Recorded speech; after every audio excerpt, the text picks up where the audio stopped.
Good morning, good afternoon, good evening. Lutuin natin ngayon ay soup, daing na pusit, at yung daing na, hindi ko alam. Hindi ko na tuloy maalala. Daing na danggit pala yun, danggit. Simula kasi nung pandemic maraming injection sa atin. Nawala-wala na yung mga pangalan nila sa ulo ko. Kaya yun, sa mamarapate, si Bulbul. Lalaki. Tinatawag ko siyang she. She is playing. Imbis na he is playing. Oh, iba naman. Ang baby namin si Kimchi. Babae siya. Tawag ko siyang he.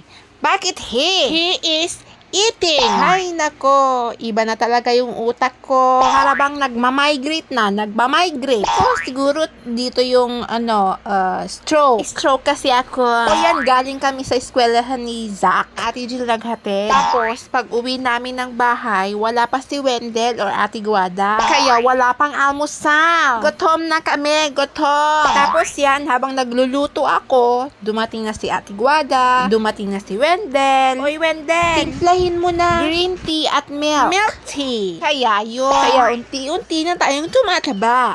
Tapos na, simulan na natin ang ating magandang umaga. Huwag niyo pong kakalimutang i-share at i-subscribe. Bye! Follow for more!